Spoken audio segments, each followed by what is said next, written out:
ایک چھوٹے سے شہر میں ایک ذہین اور تجسس پسند لڑکا رہتا تھا جس کا نام علی تھا۔ علی کو نئی نئی جگہیں دیکھنے اور عجیب چیزوں کے بارے میں جاننے کا بہت شوق تھا۔ ایک دن وہ اپنے دوستوں کے ساتھ قریبی پہاڑی کی طرف گیا۔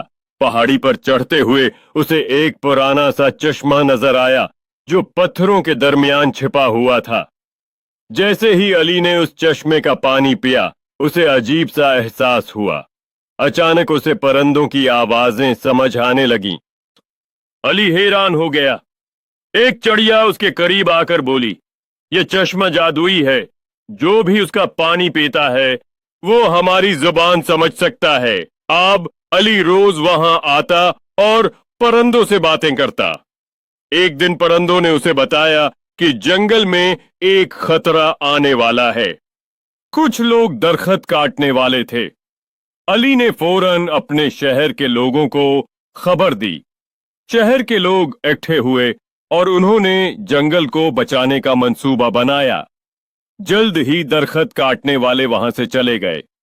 پرندے بہت خوش ہوئے اور علی کا شکریہ ادا کیا۔ کچھ دن بعد وہ جادو ختم ہو گیا، مگر علی کے دل میں فطرت سے محبت ہمیشہ کے لیے بس گئی۔ اب وہ سب کو درخت لگانے اور ماحول کی حفاظت کا پیغام دیتا تھا۔ سبق: قدرت کی حفاظت ہماری ذمہ داری ہے۔